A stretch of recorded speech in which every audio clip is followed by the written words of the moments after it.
And he suddenly turned around to me and said, do you fancy living in Malaysia? This is a chance of a lifetime, because I think I do have such a passion for food. But you're only as good as your last meal. And I think a lot of restaurants, you can tell where the chefs have passion.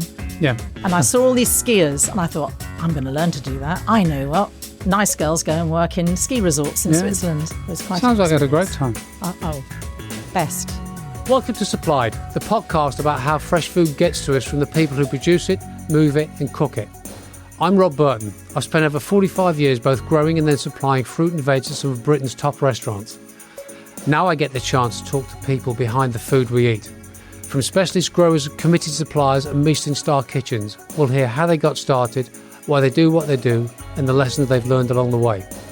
So whether you work in fresh food or just care where yours comes from, you're in the right place.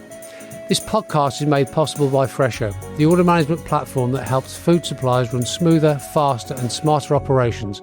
Now, let's get into the episode. Okay, right. Today my guest is Petra Hewson, who's been head chef at a large investment and wealth management business in the City of London for 15 years and retires in a few weeks' time. She's been a chef for over 40 years, working all over the world in some fabulous locations. I'll be talking to her about the different roles she's had and what it's like being a chef in so many different countries. How do Petra and I know each other? She's one of my customers. Petra, welcome and thanks for coming. Thank you for inviting me. So where should we start? Should we start where... What's your story? Why I went into food? Yeah, why? Yeah, because I live to start. eat. Yeah. I think of my next meal all the time.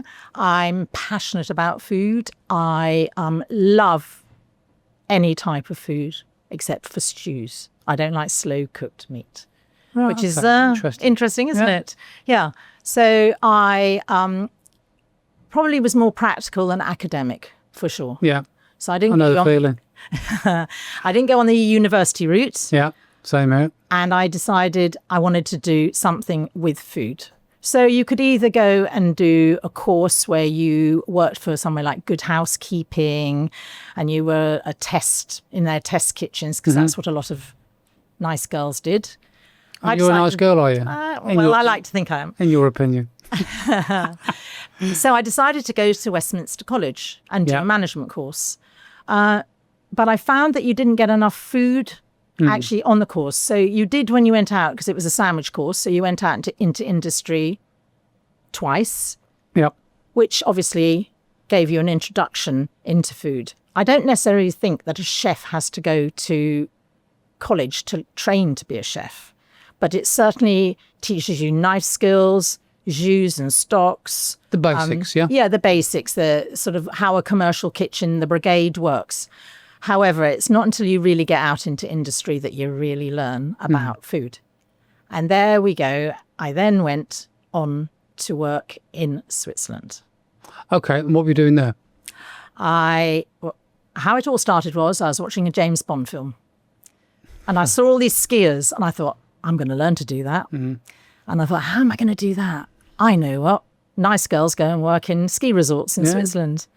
So I was lucky to secure a job with quite a luxury upmarket company, but they don't really exist anymore. Well, they do exist, sorry. In those days, they weren't as upmarket as they are now. Yeah. I mean, a chocolate roulade was classed as quite flamboyant. I like chocolate roulade. I Carry on. Some of the... Do me one of those one of the days.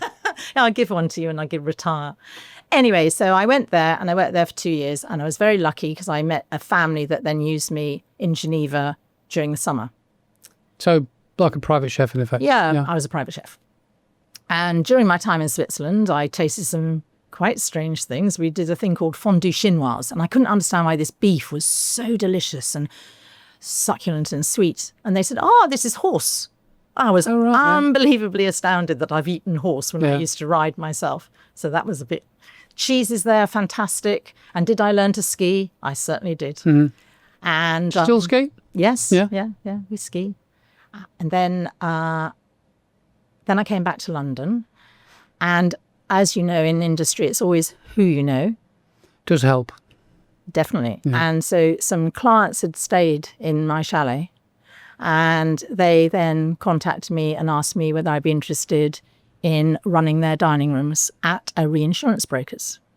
Okay. So in 19 let me get this right, 85, all those years, 40 years ago, I then started running the dining rooms at a company called Ballantyne, McKean and Sullivan. They were reinsurance brokers.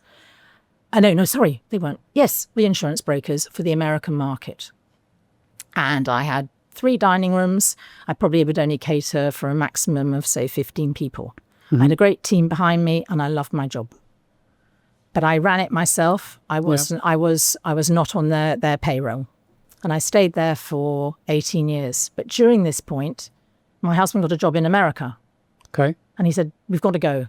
We don't get, these opportunities don't come up very often. Whereabouts in the States? What about? Yeah, we lived in Connecticut, but my husband was in New York. Okay. So am I reeling this bit quickly for you? No, not at all. Just keep going. So we moved to America. Oh, so I went to see the company and I said, look, I really love working here, but the trouble is my husband's been posted to America. And they said, well, can you not run it when you come back? I said, but I don't know how long we're going for. They said, oh, no, you'll be going for 2 years. Yeah. I said, oh, okay.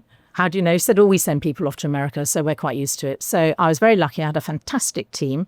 So we carried on running the business. I would have chats on the phone to them from America because there were obviously no Teams, no computers then. Well, we didn't have one at home anyway. And that, I think, is how I then... When I was in America, somebody from the company in London rang me to say, are you interested in doing some outside catering work? Because we know some people in Greenwich that run that, which is a very smart area. Yeah. Would you like to go and help her out? So I said, yeah, certainly. So I got in our car and I drove over there and I drove through these massive gates. The gates opened and I went up to the thing and she said, you have to sign a waiver because all the houses you go to, oh, yeah, of course. Yeah. You're not allowed to talk about. Yep. And so I helped this catering company and my eyes were open to the rich and famous of that part of New York State. Oh, no, it was not New York State, actually. It's Connecticut, isn't it? After I'd been there for just over 2 years, we came back and then I carried on running my business. And did you enjoy your time there living the American way of life? Or did I live the American dream? No, not really. Did I enjoy it? Yes, it was lovely, really nice. And I was lucky enough to obviously be occupied, but I don't know if I'd want to be a lady that lunches full time in America. So, yeah.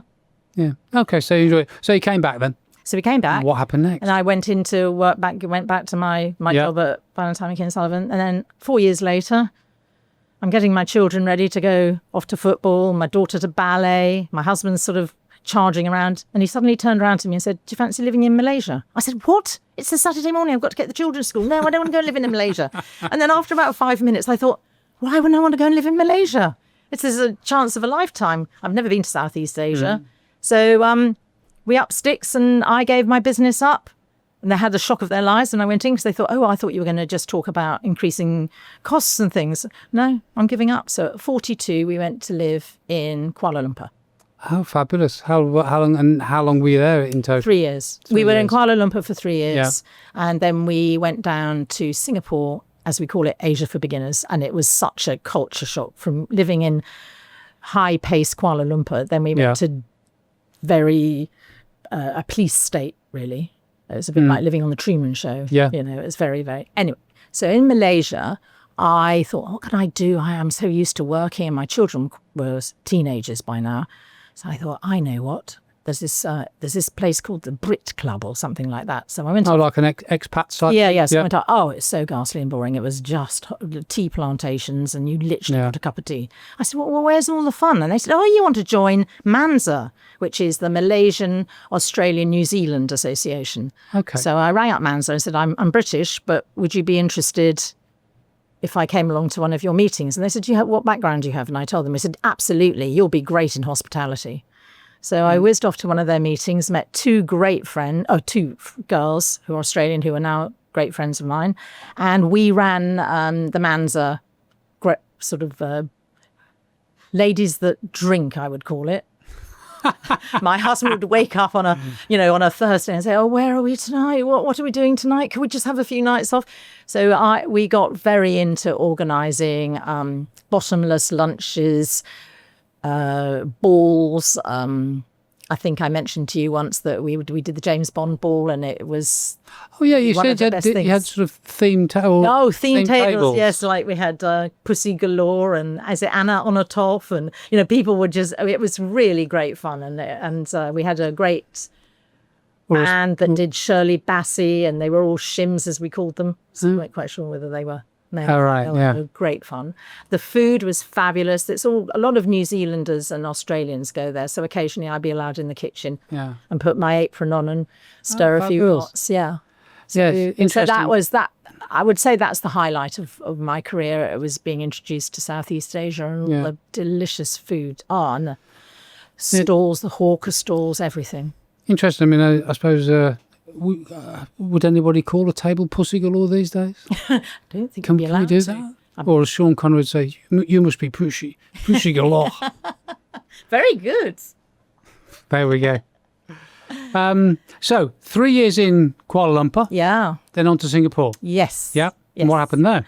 Well, what happened there was I thought I've got to do something here, but it was very, very you. If you were British, you joined the British clubs, and if you were Australian, they had their own. So I thought I've got to find some niche, and I went along to a sushi making class, and met some very nice Japanese expats, and they said, "Oh, do you know how to make English scones?" And I said, "Well, yeah, of course." And do you know how to do the English tea? Quintessentially English, and that I was saying, and they were saying, yes, that's what we'd be really interested in, how you pour your tea, because it's so different to what we do. And I started that up, and made my little income doing that. And I taught them how to make Yorkshire puddings, and yeah. Oh, so you taught them, so you sort of educated them in sort of British cuisine then?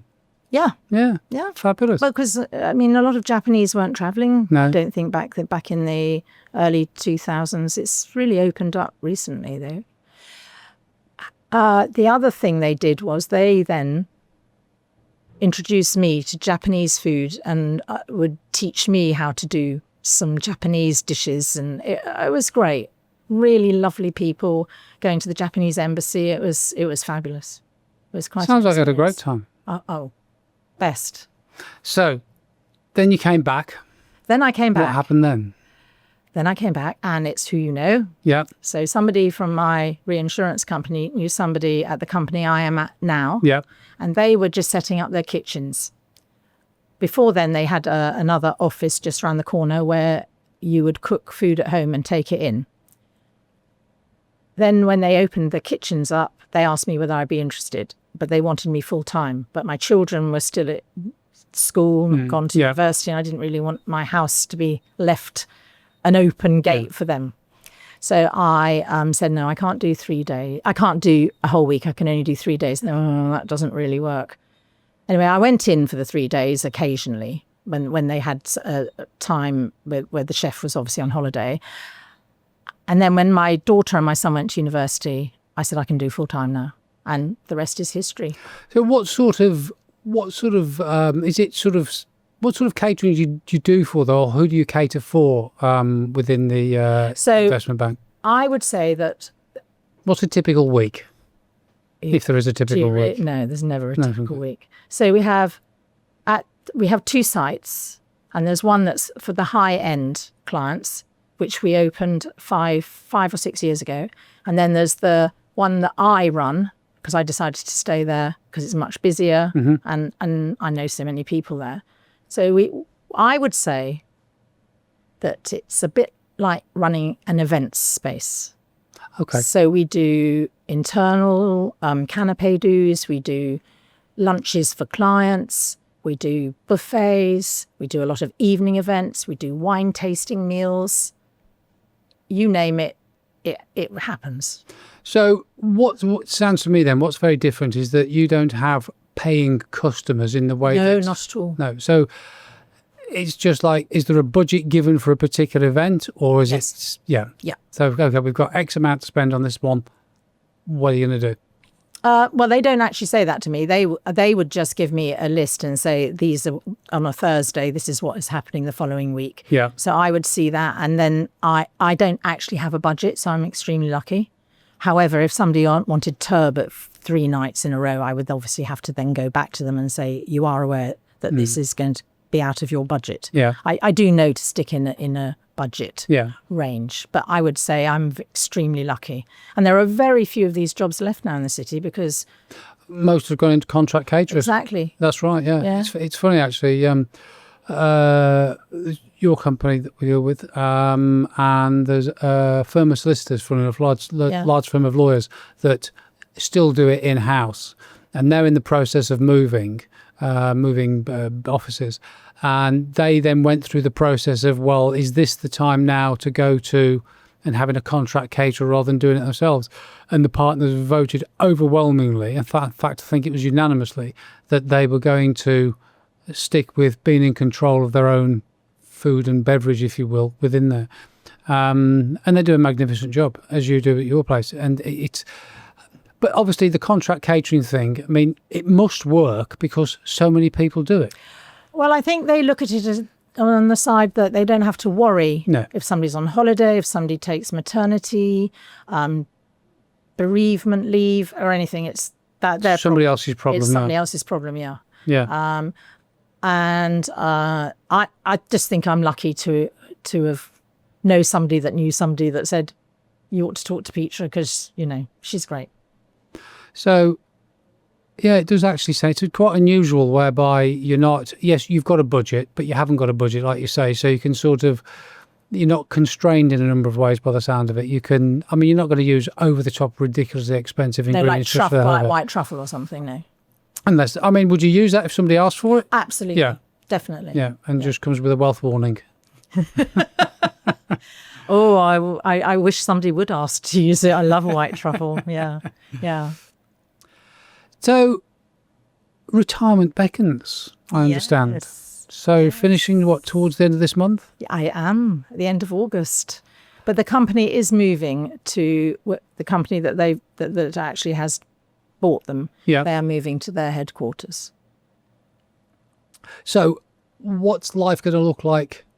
Travel. Oh, just travel and food. Travel, ski. Yeah. Yeah. Sounds fabulous. I can't wait. I would have gone about 4 years ago because the company bought a building, or not bought. Well, I think they did actually. And we were going to move there. And I said, right, I'll go with you for 1 month, set it up, and then I'm out because I was 60 then. And then it all fell through and I stayed on. And I can't believe that 6 years have passed since I originally thought I would retire then. So at that point, had you sort of mentally left the building? It must have been quite difficult to sort of think, okay, I'm going to carry on doing this. How did you do that? No, because I think I do have such a passion for food but you're only as good as your last meal. So you can't afford to mess it up, really, can you? Yeah. You said something else then. Thanks to Fresho for sponsoring this episode. Fresho provides order management and AI order entry software that fresh food suppliers love. From automating how to receive orders to picking, pricing, delivering, invoicing and payments, Fresho makes your business run better. And it's all backed with 24/7 support so you get help when you really need it. To find out more, go to fresho.com. So, long, varied career. What, any sort of standout lessons that you've learned that for our listeners they could be of benefit to? Don't get stressed. It's only food and people can wait. Yeah. It's best to serve a plate of fabulous food than food that's just chucked on it. And I think a lot of restaurants you can tell where the chefs have passion. Yeah. Even when you're sitting on a beach in, say, I don't know, Paros, with your sand between your toes, and you're tasting the best taramasalata that you can imagine, you know that chef has passion. Yeah, good point. I mean, I always say to everybody, don't forget it's only food. Yeah, it's funny. I've got a saying at our place. It's like, let's keep everything in perspective. It's only carrots, onions, and potatoes. It's not the lives of little children we're dealing with here. So let's just not get too wound up about it. Of course, it matters. It matters an awful lot, but you do have to keep it. You do have to keep it in perspective. But it's interesting. I mean, I go into a number of different kitchens, and there's a few that spring to mind. I walk in, and you can feel the tension, the stress and the pressure the second you walk through the door. And some of them that's like it all the time. And other times you just walk into a kitchen. There's one particular place I was this morning, and 4 chefs were off sick. And they were all the service was almost going down before they actually started the service, and you could feel it. And I had to get in and out there very quickly because it was not a time to have a little chat, have a bit of a catch up. It was like, no, this is right place, right time. You can tell. Yeah, and you can feel it. But there's some places where I feel it. It's certain kitchens where the pressure is there and the stress there all the time. It's almost oppressive, if you will. It's quite bizarre, but incredibly high achieving, incredibly successful places. But it's an environment for me that I think, do I want to work in that all the time? Well, it's a bit like going to a very high-end restaurant, isn't it? I mean, we went to Rowan 5, which is Jason Atherton's new one. And I mean, what do you think? Fabulous. Yeah. And I go because he's definitely going to get 2-3 star, and then his prices rocket through the roof. Yeah. Yeah. Great experience, not overboard, made you feel very friendly, but he only takes 32 covers and he has about 30 staff. So, I mean, it's one each. Yeah. Yeah. Interesting. I mean, you've just mentioned a restaurant there. So of all the restaurants you've eaten in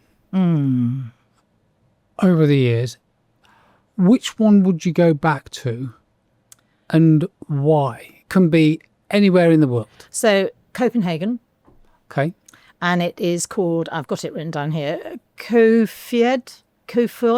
That's easy. Koefed. That's easy for you to say. And they use locally sourced ingredients. Yeah. All from an island called Bonhomme. And a lot of the chefs there came from Nobu. Noma. Noma, yeah. Get that right.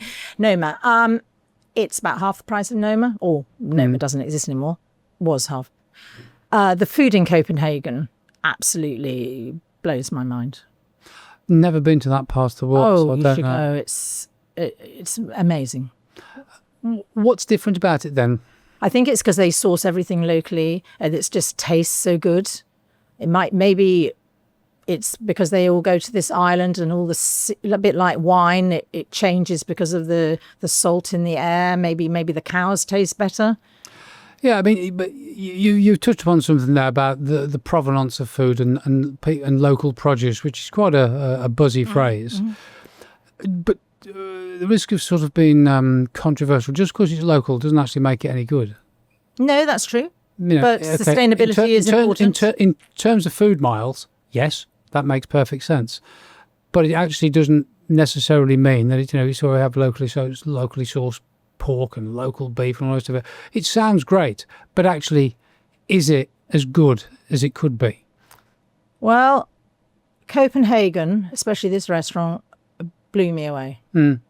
I can't really explain. It's quite high-end dining. Yes. Probably it's a bit poncy for some people. They use, cloches and they take it off and then all this. Cloches? Cool, that's a blast from the past. Well, interesting story on cloches.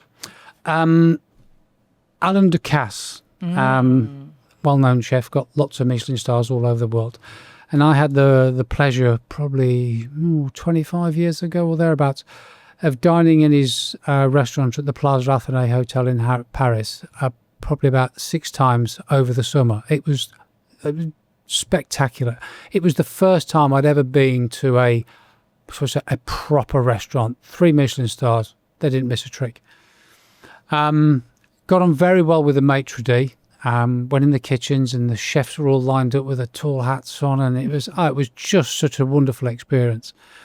Second time I went back, walked in, sat down. As I sat down, they then came with a little silver tray, and on the silver tray was a cut glass tumbler with a slice of ice in it and a bottle of Diet Coke, and just popped it on the table because that's the only thing I drink. But I love the fact that high-end places, they make notes on their customers, so when they come back, they know exactly what they want. Anyway, so this relationship with the maitre d' sort of prospered, shall we say. And banter goes backwards and forwards. Whenever England were playing France at either rugby or football, whoever won, you'd get a sarcastic text or email or something. Anyway, what happened? I think France had obviously beaten England. I think it was at football. And I happened to be going in there the week after. Sat down, and then he turns up and puts down this plate with a great big cloche on it, and stands there, one hand behind his back, as they you like they do, yes. Lifts it off, and there was a France football shirt with my name on the back. And he leant forward and he said, "If you put it on, I'll throw you out." It was priceless. So yes, I've got a soft spot for cloches. Funny enough. Well, I think they are quite old-fashioned, aren't they? As you said. But they serve a purpose. At the end of the day, to keep things warm. Yeah. Or you're putting some form of. It's a surprise. Yes, absolutely. Yes, it's the element is a surprise. Yeah, it's a journey. It's the reveal. Yeah. Yes. So this restaurant that you've been to in Copenhagen? Yes, Copenhagen. I've eaten in quite a lot of restaurants in Copenhagen, and all of them I've loved, but this one really stood out. So that's your standout one. So, taking it a step further, who would you go there with? Can be anybody, alive or dead. Who's the one person you'd want to go and have lunch or dinner with at that particular restaurant, and why? I knew you'd ask me this. Right, so I'm not going to tell you the person immediately. I thought about Henry VIII. I thought I'd have a great meal with him. I'd have to get him to wash, I think, because he might be a bit smelly. Then I thought maybe I should choose a chef, but that might be a bit dull. And then I thought, no, I know exactly who I want to go with, Stanley Tucci. Right, okay, interesting choice. And why Stanley? Well, I watched his programme. And not just because you fancy him, that's not good enough. I think he's charming. Well, like you could be. That's me. Carry on. Yeah, he's delightful. That's me again. He did a fantastic series, didn't he, on Italy? Did you watch that? No, I didn't know. Oh, you should watch it. It's unbelievably brilliant. And then he went to Venice, and we love Venice, my husband and I. And he went to this little island off Venice, and it's went to a fantastic restaurant called Vanessa, which is set in a vineyard. Mm-hmm. And she sources everything from the lagoon. But I can't believe she does everything from the lagoon. That's what they say. And we would never have gone there if we hadn't watched his series. Right. Because we probably would have seen it and thought, oh, no. But he really made it stand out. He's a great actor. Who would have believed Devil Wears Prada? And now he's doing Instagram posts of him just cooking in the kitchen, making an omelette. Yeah, I mean, you can't pigeonhole him, can you? No. No, not at all. He's a great actor. He's a great author. And I just think he would be entertaining to sit there. The other two people who would be great fun would be the two Goods, Matthew Good and Matthew Rees. Don't know. They did a wine series ages ago, 2016. Unbelievably hilarious. They also would be charming. So it sounds like you want sort of a table in the private dining room so you can get all these people in there that you want. Yeah. Interesting. Can you arrange that? Well, God, I can try, and God loves a tryer, so I'm told. So we know what you're going to do over the next couple of years, which is basically travel and eat and drink. Mm-hmm. Anything else, or is that going to be a sort of a full-time job now of travelling, eating, and drinking? I'll probably do some charity work. Yeah. I think I would probably quite like to get involved in the food side with children.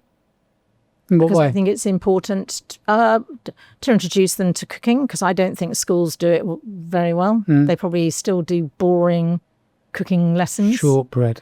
Yes, shortbread, bread and butter pudding. I mean, Jamie Oliver, obviously, I mean, he's got a lot of clout, so he's tried. But I don't want to go quite that far. But there are certainly charities around that do offer cooking courses for children. In different parts of the world, I mean, we obviously know what the supply situation is in this country. You know, you phone your supplier and it gets delivered. Mm-hmm. What's it like in other parts of the world? In America, very similar. Yes. Yeah. And in fact, when you go to upstate New York, I think that was where I first saw farmers markets. Yes. That sort of thing. Whereas I don't think we'd actually gone that far in England in those days. No. I also say the supermarkets in America made Waitrose look like a poor cousin. Yeah, the shops are amazing. The food shops are amazing. Yeah, they're amazing. However, in Singapore, they had deliveries as well. Yeah. So basically, and Malaysia, they had deliveries. I certainly was blown away by the amount of mangoes that would be on offer in the hotels or in the supermarkets, and you'd go, well, what's that one for? Oh, that's for cooking. And what about eating for breakfast? Oh, you can choose this one, depending. I love it.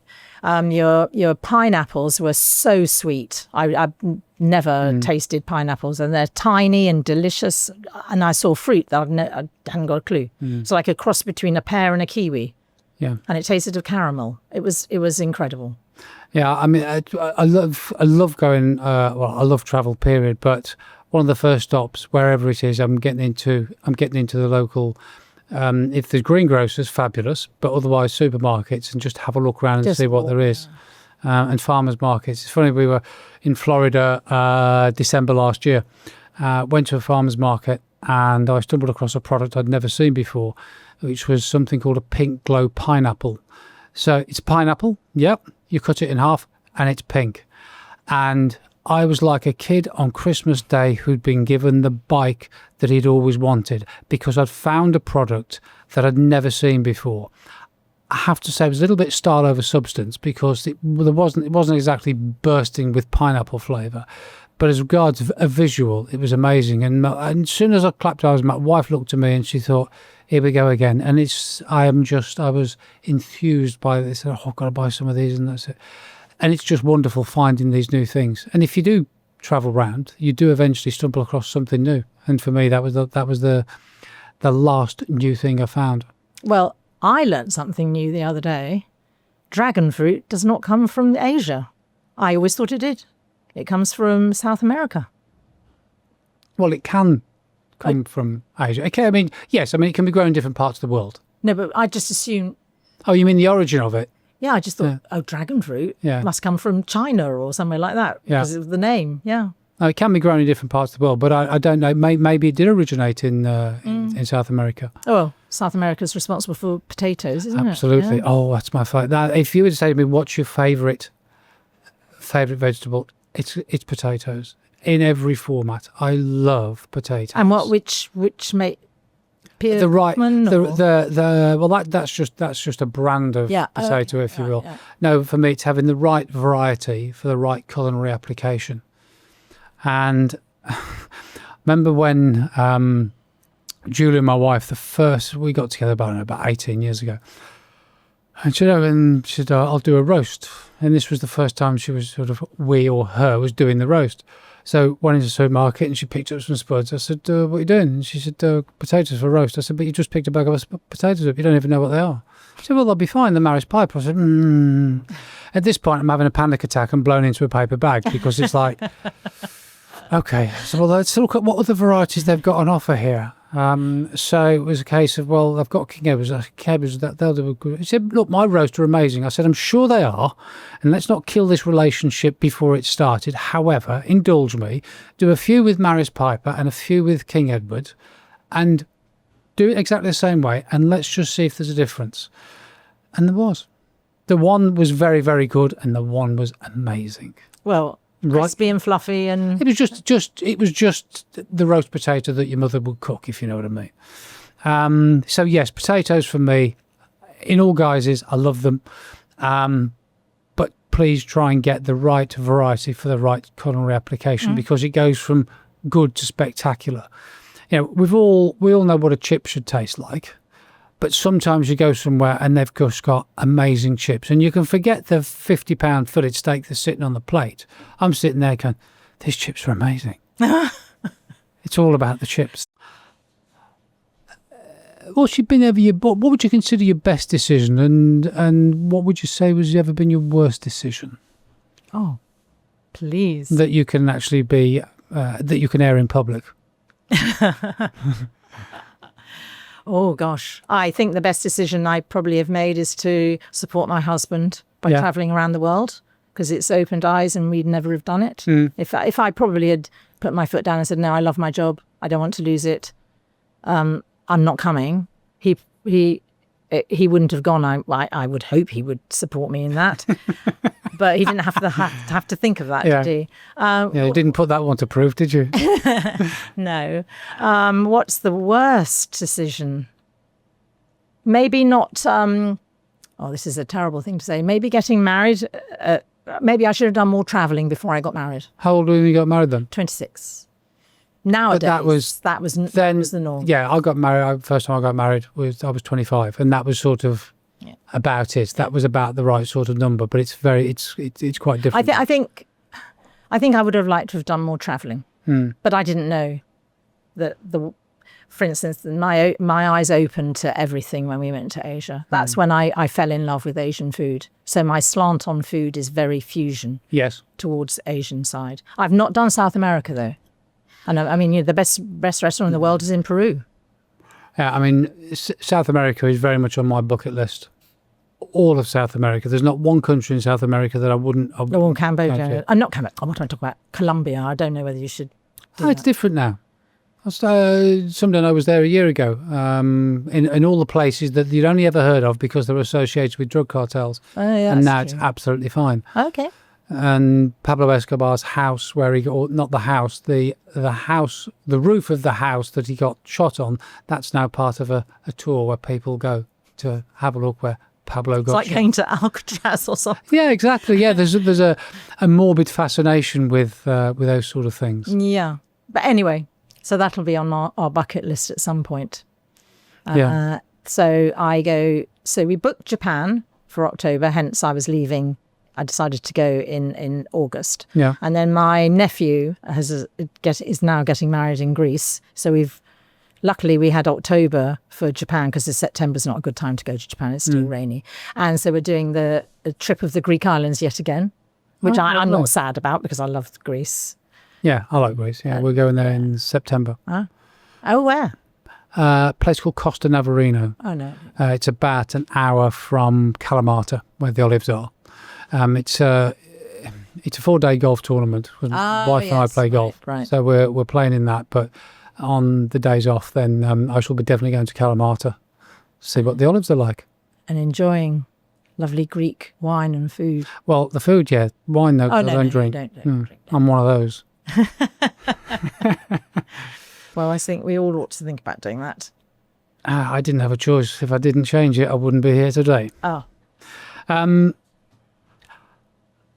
What can I say? I've thoroughly enjoyed this sort of tour around the world with you, talking about where you've been, what you've done.